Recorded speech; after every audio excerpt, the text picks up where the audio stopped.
Today, we're going to take a look at saving your files as PDFs. Now, I don't know if anyone remembers, but this wasn't available in 2007. We used to install a little add-in for it, and this became available from Office 2010.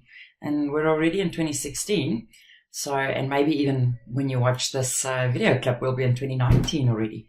So let me show you how to save your files as PDFs. And of course, why would I do this? I think there's two reasons coming up to mind immediately. The one would be is to reduce the file size that you share with people. So if they don't need to make changes to the document, it's so much better to share it as a PDF. And then secondly, of course, as well, is if it's for reporting purposes, because it also reduces the size of the file. So I'm looking at images that's inserted, etc. And then, of course, also it stops people from changing your documents if it is just a final document that you want to put out there. So let's have a look at saving our files as PDFs. Now, what I'm going to do is I'm going to go to File, and I'm going to go to Save As. And as soon as I click Save As, I'm going to just browse, and then I'll show you, just throw this on the desktop for now, that when I click on the drop down for Save As Type, there's actually PDF as an option. So as soon as I select PDF, and as I said, I'm just going to throw it on my desktop because I'll delete it again. Test data, remember, don't leave your files there. And I'm going to just save this.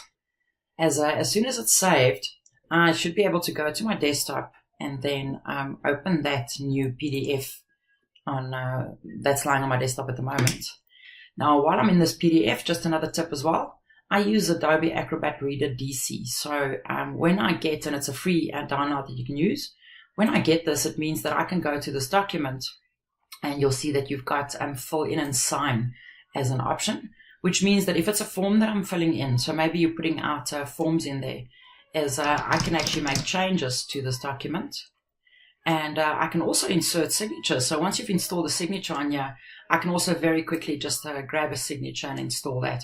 So quite a cool little tip to use is Adobe Acrobat Reader DC as well. And remember, keep in mind that it does reduce your file size if you're working with very big reports.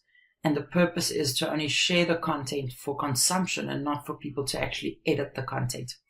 I hope you're going to enjoy that, and take care. Chat soon.